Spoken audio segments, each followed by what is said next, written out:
Do you remember waking up early in the morning, let's just say 7 or 8 o'clock, on a Saturday morning, opening your computer and logging on to play your favorite game, Star Stable?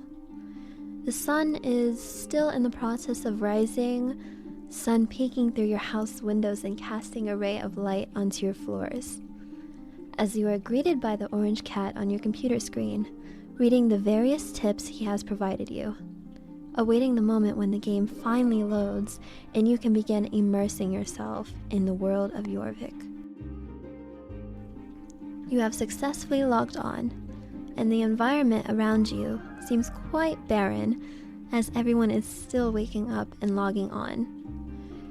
But you will occasionally see someone ride past you on their way to spend their Saturday allowance, riding to every store to find the exact item that they are looking for. As the sun is still rising outside your house window, it parallels the sunrise in your game. Dusk is slowly fading on Jorvik.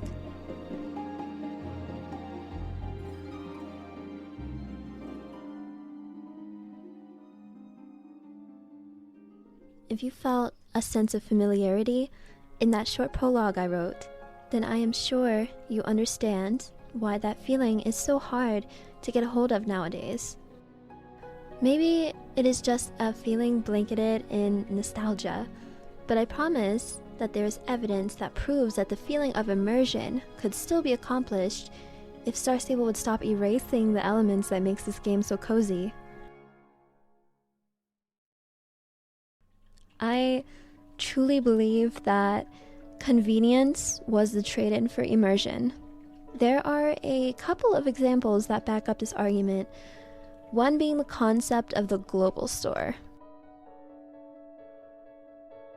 The global store was a feature that was added on November 6th, 2019, and at first I was personally open to the idea. It made it possible to shop for clothes and tack at whatever corner you were at on the map. Simple enough, you could organize the catalog to whatever color and type you were browsing for, amongst other features. You could also preview multiple clothes at once, which is one of my favorite features. It was a lovely addition, sure. Nothing wrong with being able to save time by finding and buying clothes within seconds. Well, my only personal gripes with this feature is that A, it doesn't have every clothing item in the game, unfortunately, and B, some of the color options don't actually work, and C, it made the mall obsolete. The mall was arguably one of my favorite updates, just in the way that they executed its launch. The reason I am mentioning the global store first in this video is mostly just because it is the least of the concerns of removing immersion. One could simply just not use the feature and just remain running across the map trying to find an item that they were looking for, or remain using the mall. But I do hate that most of the new clothes that are released are exclusive to the global store only. The Valley of the Hidden Dinosaur. Some people absolutely love this area, and some do not. Wherever you stand on the spectrum, we can all agree that there are several things that make this area so special. One being the horse's cold tolerance. The Valley of the Hidden Dinosaur was released November 19th, 2014. It would reveal what was finally behind those piles of snow after nearly 3 years. 3 months before the grand release of Dino Valley, Star Stable dropped their second horse breed of the year 2014. On August 27th, 2014, Star Stable released the North Swedish horse. And before anyone knew it, it would be the first cold-tolerant horse. Whenever you would step into the Valley of the Hidden Dinosaur on any other horse except for the North Swedish horse, your horse would immediately halt into a slower gallop. Your horse would remain that way until you exited the Valley of the Hidden Dinosaur. On May 19th, 2021, almost 7 years after the release of Dino Valley, cold tolerance was removed from the game entirely. You can now freely roam around on any horse at the maximum speed anytime in any corner of Dinosaur Valley. Now, imagine for a second you're entering a frozen tundra that had been snowed in for years. An icy escape, and you are accompanied by your Jorvik Warmblood. Let it sink in. I really do not know why Star Stable decided to remove this feature. It personally makes me kind of upset just thinking about it. I don't really know who even complained about it to begin with. There was no real reason to remove it, but when they did, the challenge died with it. On September 25th, 2013, Star Stable added the Stable Care Help function. If you were someone like me and have millions of horses, then this feature was an answer to your prayers. In 2013, your home stable was limited to about 10 horses. If you were to buy a horse and your stable was full, you would have to sell an existing horse, unfortunately. Fast forward to February 5th, 2014, Horse Island was introduced. A function where if you had a full home stable, you could send as many horses as possible to the island. For a fee, of course. The budget holiday cost 495 Jorvik shillings, or 9 star coins. And no matter if your horse was at the happiest mood or the saddest mood, it would arrive on the island with a yellow smiley. It was particularly the greatest hack for discounted vet care. If you had a sad horse, you could send it to the island and then immediately bring it back with a yellow smiley. The luxury holiday was marketed at the exclusive price of 129 star coins. And as you can imagine, you send your horse there and it just permanently stays on a green smiley. I don't know if I ever paid money for that when the option was available, honestly. But back on topic, I still believe that there was something special, even back when you only had 8 or 10 horses in your home stable, about feeding your horses directly. It is something that is challenging and almost like a chore, and also pretty expensive to buy a hay bale for 500 Jorvik shillings. But I think it was ultimately beneficial for a horse game marketed towards a younger audience, to teach responsibility of your pixel ponies. You can still care for your horses by hand today, of course, but I think for 98% of the Star Stable population, we can all agree we let the stable girl do all the work. I felt weird about putting the stable care help on this list though, honestly, because it was a feature that was added in 2013 when Star Stable was arguably in their peak. It was still a really realistic game with its challenges and immersive environment. But it leads me to my next factor, the removal of the horse moods. Kind of. On February 10th, 2021, I cannot believe it was that long ago, wow. Star Stable made an announcement that they would be removing the horse smileys and instead adding the progress bar. I know it's silly, but I myself had grown accustomed to the way the smileys worked, and I knew approximately when my horse's mood would increase on what day of care. To this day, I still don't know how the progress bar works. I still think it's confusing and overly minimalistic, not to mention a little broken too.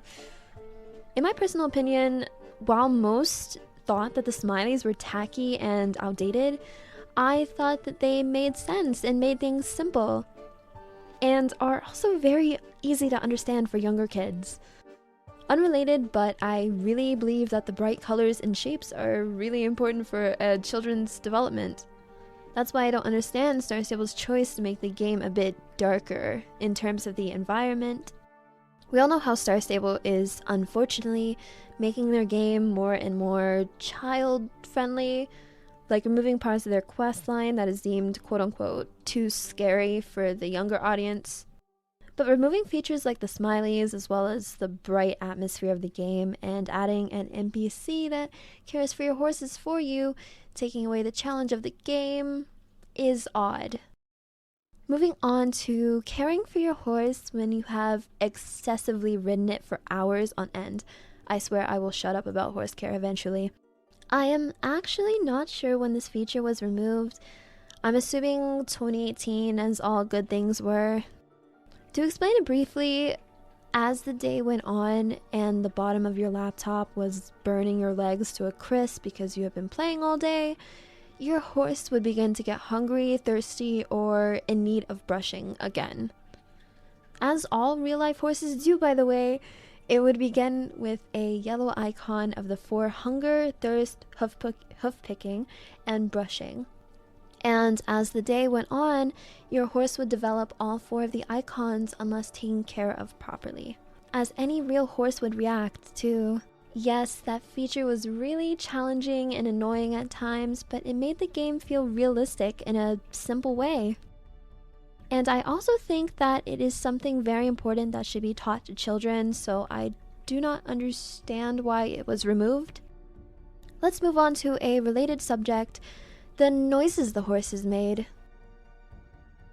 When you are developing a game, more specifically an RPG, immersion is so important.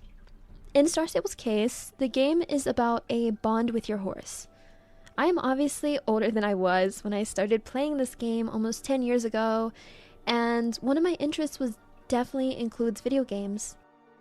So it is not impossible for me to immerse and feel a connection with who I am playing as or who my companion is. And I doubt that it is because I have been playing this game for almost 10 years and riding the same horses. I will watch my old Star Stable videos, I'm talking 2013 to 2017, and be able to immerse simply due to the sound. That bond that Star Stable promotes so heavily with your horse was real in that era, and even looking back as I am older. Auditory cues are also important in video games. That is why most video games have an original soundtrack. Star Stable recently removed one of the key features that made the game the most simulated from real life: horse acceleration. Now, I will say that they did remove this feature for accessibility reasons, which I am 100% okay with. I just wish they made it an option to turn it off or on.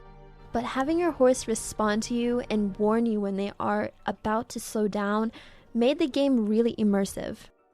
Especially the clicks the rider made as well.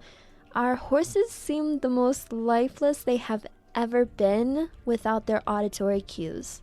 Star Stable used to have so many sounds, and it just seems so quiet nowadays in comparison. Some of these sounds I assume get lost in code. I don't know why anyone would purposefully turn off the music in Moreland for 10 months. Okay, so I have been working on a script for like a few weeks now, and originally I was going to include the fact that for about a few months, maybe a year, you would go to some of the older areas, the Harvest Counties, Moreland, the Hollywoods, etc., and the soundtrack would just not play. Honestly, this whole soundtrack situation was the reason I started this script, because it felt like the final straw. But recently they did add the soundtracks back, and I am very grateful. It is really nice to run around these areas and hear the music again. So kudos to SSO. I'm going to theorize here and assume that either they removed the soundtrack as a way to erase the past as a part of Star Stable's quote-unquote revamp, and they just went back on their decision. Or the soundtracks were just another victim of the broken code. Either way, not good to have your music go missing for almost a year. Now for another feature that was removed for the sake of convenience: the bus. The bus was a cute feature that came along with the mall's release on February 25th, 2015. The mall is not a location that is technically on the map, so they had to think of a way for the players to get there. A fun fact to those who do not know, by the way, the mall was directly copied with a few changes here and there from Star Stable's 2008 CD series, Star Academy. Here are a few photos in the game for comparison. Anyway, 2015 was the beginning of a new era for Star Stable. They had just become Star Stable Entertainment, so they had newly creative freedom to expand the game's horizons past the traditional horse riding aspect. To some, the bus may have seemed tedious. A pay once ticket cost 110 Jorvik shillings, and the bus itself had a 3-minute wait. Let's say it together, the bus was a challenge. It made the game challenging, and there is nothing wrong with that. In real life, I can't just click a sign and magically teleport to the mall. If needed, I would have to wait for a bus. And for a lot longer than 3 minutes, I presume. Going to Fort Pinta and standing there alongside a couple of other people for a few minutes gave me comfort. Finally having the bus roll down the hill and lighting up with blue sparkles gave me excitement. Going to Fort Pinta and riding to an abandoned corner of the road with nothing and no one but a blue sparkly sign makes me sad. In Star Stable Online, whether you are a new player or an old player, there is nothing to fight for. The difficulty of this game is adjacent to that of a toddler matching game. On March 19th, 2014, Star Stable introduced a new way of transportation for those who are not prone to seasickness. The ferries had arrived on Jorvik with 3 brand new routes. 3 boats went from Fort Pinta, Jarlaheim, and Cape West Fishing Village. I would say that those locations make sense. Back in the day, I used to think the map was split into 3 regions. The Silverglade regions with places like Steve's Farm, Fir Grove, Moorland, etc. Golden Hills Valley with Cape West Fishing Village, and the Harvest Counties with Jarlaheim and New Hill. In the Silverglade region, the horse transportation trailer was pink. In Golden Hills Valley, it was red. In the Harvest Counties, it was blue. These were regional trailers that would only send you to places within the selected region. For example, pink Silverglade trailers would send you to places like Valedale and Silverglade Manor. The red Golden Hills trailer would send you to places like Jasper's Pumpkin Farm and Golden Leaf Stables.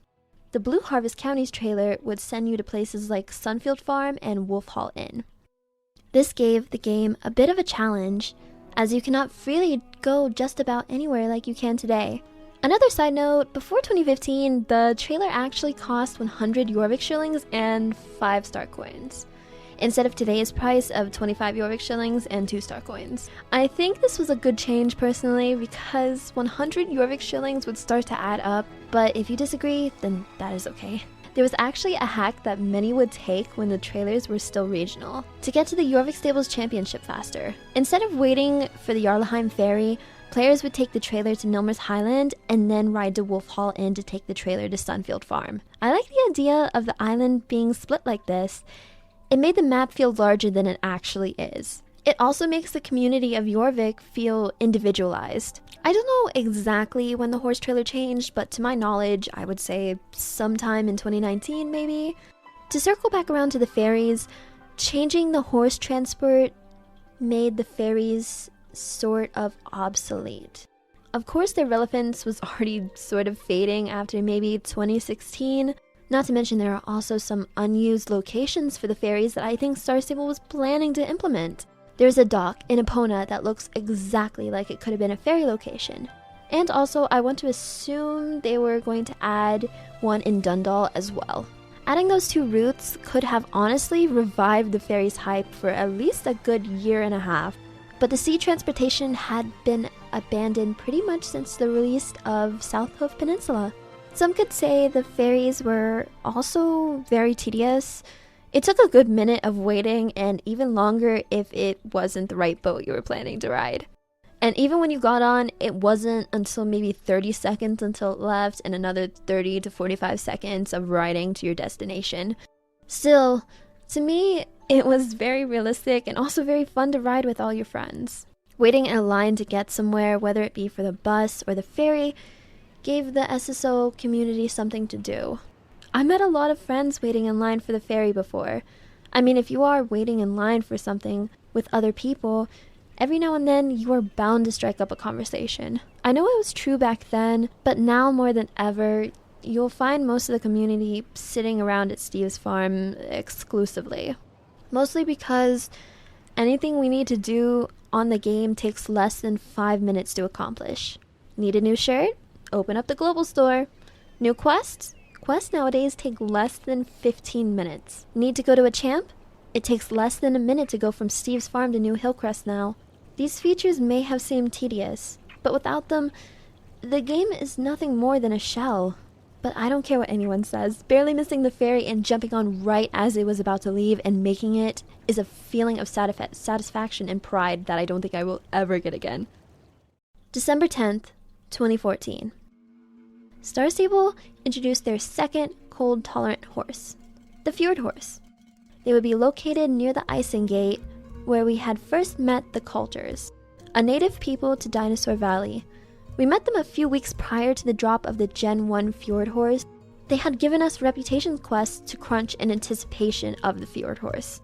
Some of us actually fulfilled their requests and did the reputation quests every day, while others, me, did not think much of the reputation quests as we had been piled with hundreds of reputation quests daily. Turns out, the reputation we started with the Coulters did actually mean something, because on December 10th, it was revealed that the Fjord Horse would not be available to those who did not reach reputation level popular with the Coulters. This, of course, was tedious, but personally made sense with the storyline they were building with these native people. I think personally I was a bit frustrated with this because I had my star coins ready to buy the day of, but nonetheless, I was determined. When you play Star Stable, you become familiar with the reputation blockers. They temporarily stop you from proceeding with a quest which pipelines into missing out on an area, race, or in this case, a horse. I don't think they should ever get rid of reputation blockers though. Even to this day, they help give me a reason to log on to this game. At least the old reputation blockers though, because in those cases, what you are grinding for is actually worth it. It is a controversial topic that Star Stable has become more of a grindy game. Most of the new quests they give us nowadays are less quests and more fetch and retrieve, reputation crunch, etc, etc. For example, the token photography, Catherine's memories, and the spider quests. These are unsatisfactory gameplay for me personally. A comparison of the old versus new reputation quests. Back in the day, there was a faction called the Keepers of Aideen, the Sun Circle.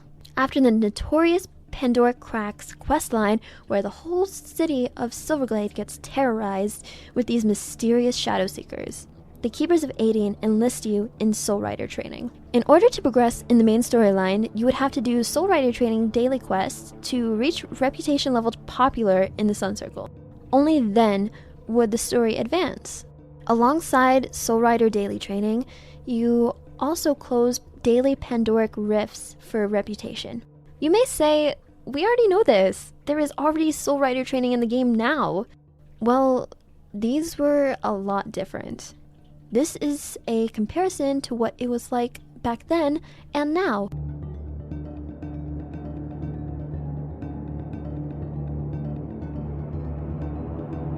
Another thing to note is that Star Stable has now completely removed this questline and removed the Sun Circle faction along with it.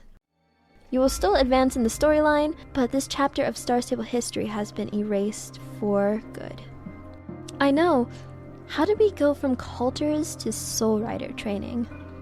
Well, it just goes to show how lifeless the main story is without this key detail. Soul Rider training was a daily quest. No one likes daily quests, but it was necessary if you wanted to continue the story. The expected time to get from friendly to popular in the Sun Circle was maybe about a month. Depends if you do them every day. In 2021, I did the quest where Silverglade Village gets terrorized by Shadow Seekers. After I had completed it, they moved me along to the next chapter of this story. What I had expected was for Elizabeth to take me to the Valedale training arena to begin daily Soul Rider training, and for bright pink rifts to show up all across my map. But that did not happen. Star Stable removed the biggest chunk of their storyline from the game permanently, erasing about a whole month or two expectancy of reputation crunch. Sometimes I literally just stop and wonder how long it would take me just to speedrun this game. Every year, Star Stable erases part of their storyline, all for different reasons, but the main one being that they want to remove the challenge. So, to bring this back to the Coulters, if my memory serves me correctly, their reputation did not take nearly as long to crunch, but when it was finally over, it felt like I had earned my fjord. They even came with their own tack as well, being the first and only horse to be sold with equipment. We all know how the story ends, and I always assumed that they would just get rid of the reputation requirement for the fjords because it would be very on brand for them, as we have learned from this video, but I would have never thought that they would just remove the horse entirely. Not only that, but the importance the Coulters served in the Dino Valley storyline, all of it has been either erased or replaced. As always, correct me if some of my information is wrong though. As you will come to learn about me, I stopped caring about Star Stable quests in like 2018 and I still don't care to this day. I can't fault Star Stable for entirely giving up the idea of crunching reputation for a horse, because that is still a requirement for the Welsh pony on South Hoof Peninsula. I think you have to be friendly with the Hermit faction in order to buy the Welsh ponies, which I appreciate. Just recently I had to do this on a new account of mine and I didn't mind it. I look forward to the day I could finally buy one. The Gen 1 Fjord horse will forever be my favorite breed, and I will always miss my dear Soul Rider training and pretty pink riffs so much. This next subject is more of an opinion, but seems to be agreed upon amongst some fans, and that is the graphics and environment. If you go on Star Stable Reddit and find an old SSO discussion post, there will be at least 6 comments that start along the lines of, "I know the old graphics were crusty and outdated, but I just can't find myself enjoying the new graphics. They made the game look like Fortnite." Now, I have never played Fortnite, but I see the resemblance. Nostalgia might be painting this picture for me too, but Star Stable really had their own style before their fall. The graphics really gave early 2000s computer game, which is what it was. Someone on Reddit even pointed out that the bloom effect and bright appearance made it look like a fantasy dream world. It's probably why it appealed to us as kids. The bright atmosphere and environment releases dopamine for me personally. The graphics nowadays cannot compare. They are in high definition, yes, and the texture looks a lot better, but it looks and feels dull and darker. The removal of the bloom effect, bright sky, and saturated colors is what removed the immersion from me. I don't want Star Stable to look like real life. I loved Jorvik because it was a fantasy dream world. Realism does not always mean making a tree or a horse look as realistic as possible. We are almost ready to wrap up this video, but I wanted to give a few of these other honorable mentions a brief summary. Not being able to jump in some places such as Jarlheim and Silverglade made me feel immersed and made me separate the wilderness where I can jump freely and a big bustling city where I have to watch where I'm going. Having to wait for Ferdinand and Eddie's horse market every week made me look forward to the next horse I was going to buy, and also gave me a sense of patience. The location titles were frustrating as a content creator back in the day, which is why I was glad they gave us an option to turn them off and on, but they ultimately decided to get rid of them entirely. I don't know why, but they made me feel nostalgic. Much like the bus, having to bring a ticket to the circus to be able to enter it gave me a sense of challenge, especially whenever I forgot it. Same with the treehouse in Greendale. So, what was the objective of this video? When I first made this script, the point I wanted to convey was that this game, to me, feels lifeless, challengeless, easy, and parts of it feel obsolete in comparison to what it used to be. Star Stable Online in the year 2023 does not struggle with selling horses. To my knowledge, they do not struggle with players not buying star coins. The moment they drop an offer, a double star coin weekend. I see players new and old ready to buy their packages. Even I, up until about last summer, for the past 9 years, had been giving them $16, $30, $35, $65 in exchange for star coins. Everyone wants to feel the way they did when they first played this game. Buying a horse is an adrenaline spike of, maybe this new horse will keep me playing the game for a bit longer. Well, yeah, until it's level 15. I will always buy whatever horse they have to offer. That is not an issue. Their issue is keeping players engaged. Every person I met in the years 2014 to 2016 will tell you that they would die for this game. The first thing they would do when they wake up before school would be get on Star Stable. The first thing that they would do when they got home was get on Star Stable. All the way up until they went to bed and repeat the cycle. I have gotten in contact with some of those same people through Discord nowadays, and they all say they can't play the game for more than an hour or less without getting bored. What is the purpose of Star Stable now? What can you do on this game once you have reached a level 20? Sit at Steve's farm on the shiny, half-baked new horse you got. Maybe join a club here and there. Put their name in your Instagram bio. Until the owners decide they are bored with Star Stable again and disband the club, only to repeat the cycle.